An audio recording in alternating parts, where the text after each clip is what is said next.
Hello बच्चों, स्वागत है आपका फिर से मेरे एक नए वीडियो में। तो आज मैं बहुत दिनों में पढ़ाई का वीडियो बना रही हूँ।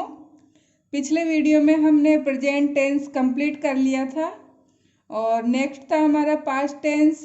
तो आज हम पास्ट टेंस पढ़ेंगे। तो पास्ट टेंस के बारे में देख लेते हैं पहले।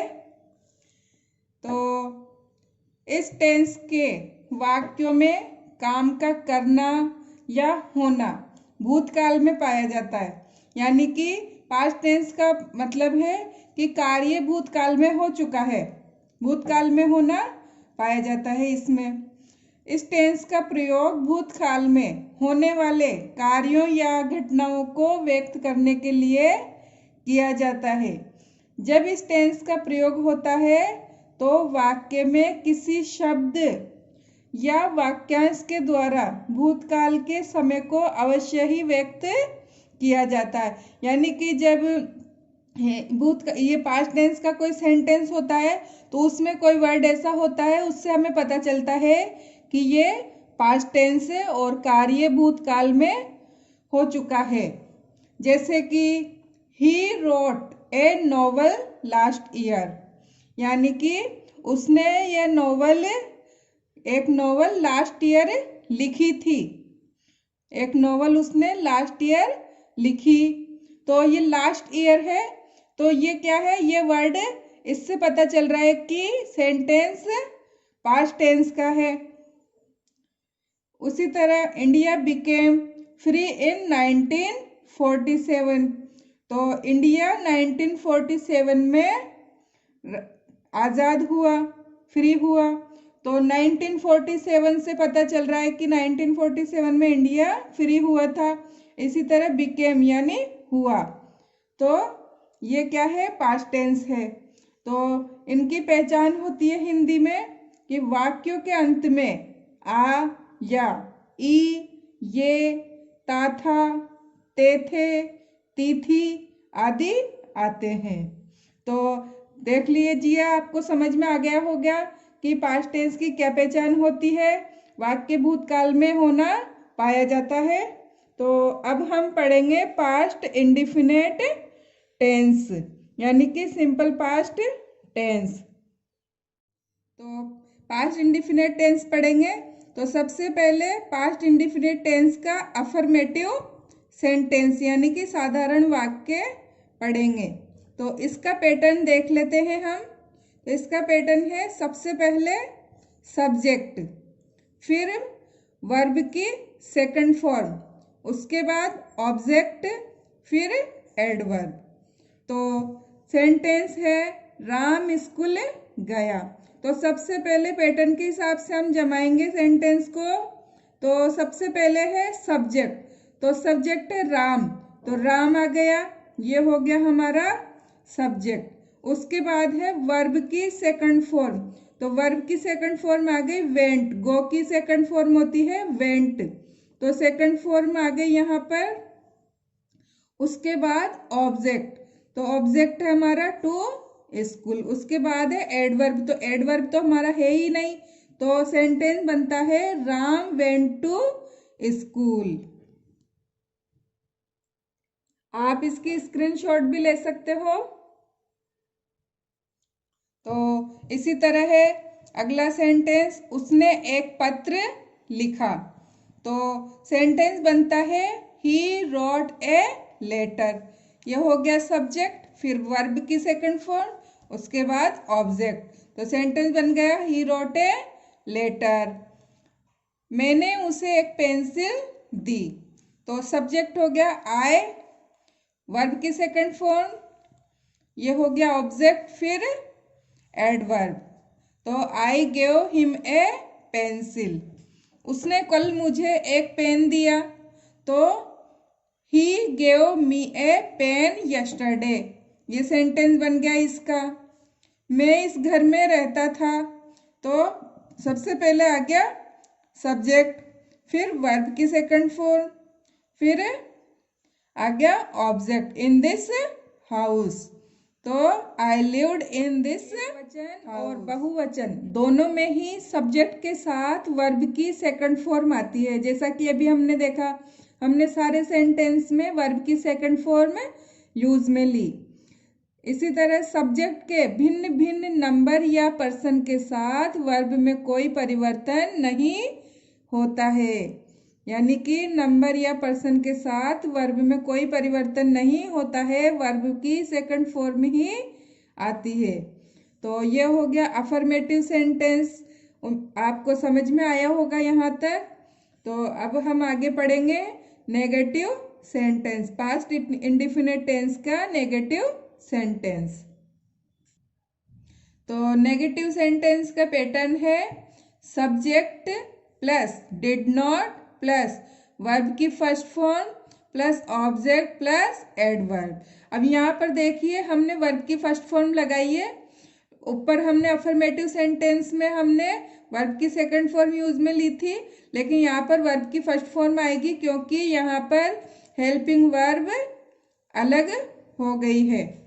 तो इसका एग्जाम्पल है वह कल हॉकी नहीं खेला।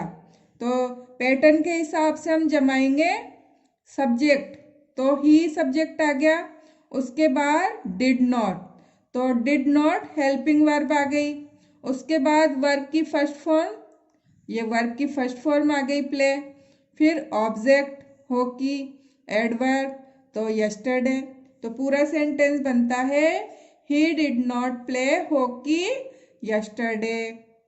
इसी तरह लड़कों ने अपना पाठ याद नहीं किया, तो सबसे पहले आ गया द बॉयज, यानी कि सब्जेक्ट, द बॉयज हमारा सब्जेक्ट हो गया, उसके बाद डिड नॉट हो गया, फिर वर्ब की फर्स्ट फॉर्म लर्न, फिर देयर लेसन, ये हो गया ऑब्जेक्ट। तो पूरा सेंटेंस बन गया the boys did not learn their lesson.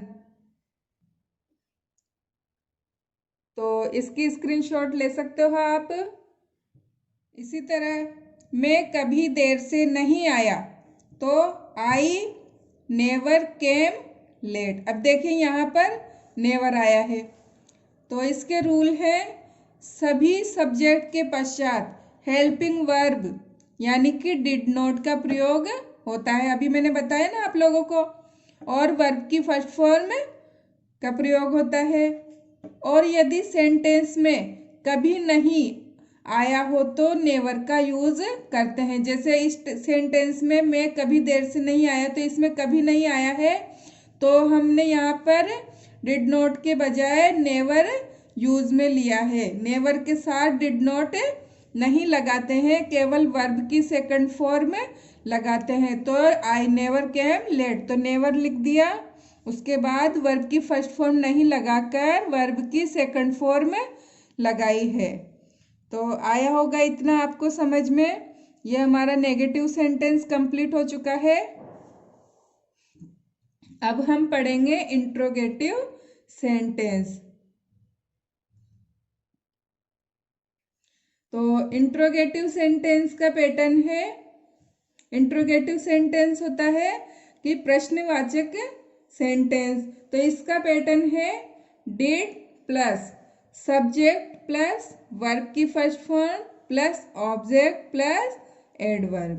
तो एग्जाम्पल देखते हैं, क्या तुम स्कूल गए थे, तो क्या तुम स्कूल गए थे, तो सबसे पहले हम लिखेंगे हेल्पिंग वर्ब डिड, तो ये लिख दी हमने हेल्पिंग वर्ब डिड। उसके बाद सब्जेक्ट आ गया यू, उसके बाद वर्ब की फर्स्ट फॉर्म, फिर ऑब्जेक्ट, तो ये हो गया हमारा sentence did you go to school.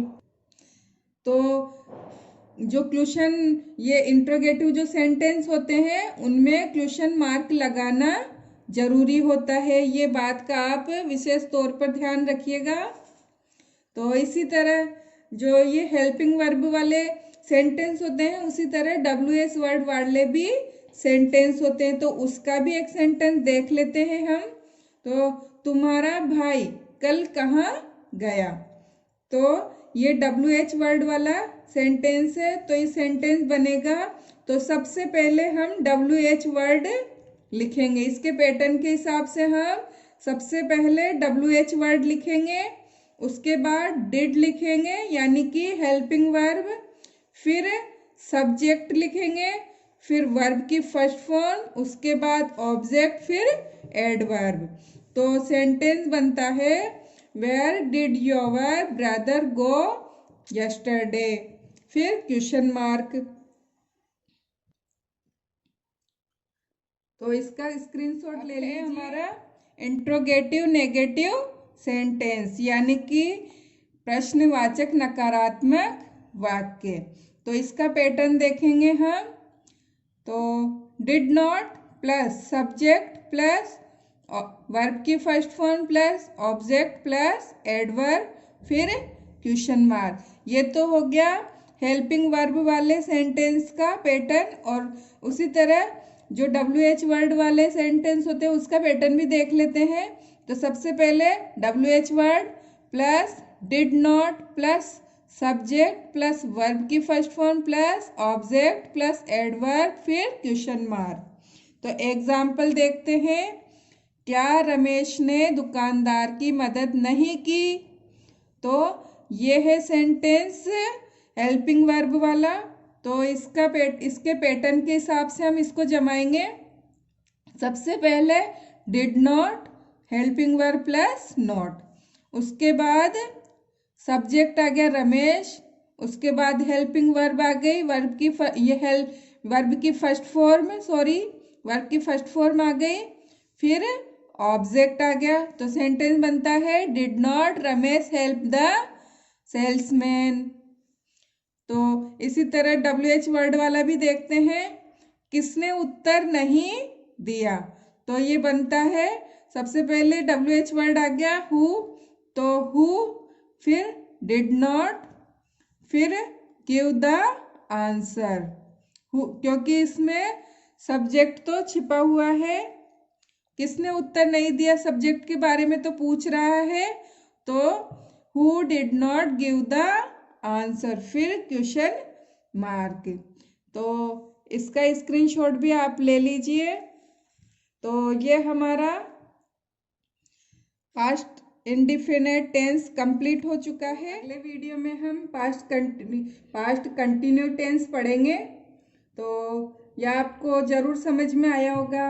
और अगर आपको ये वीडियो समझ में आया है और पसंद आया है तो आप मेरे वीडियो को प्लीज़ लाइक कीजिए और सब्सक्राइब कीजिए।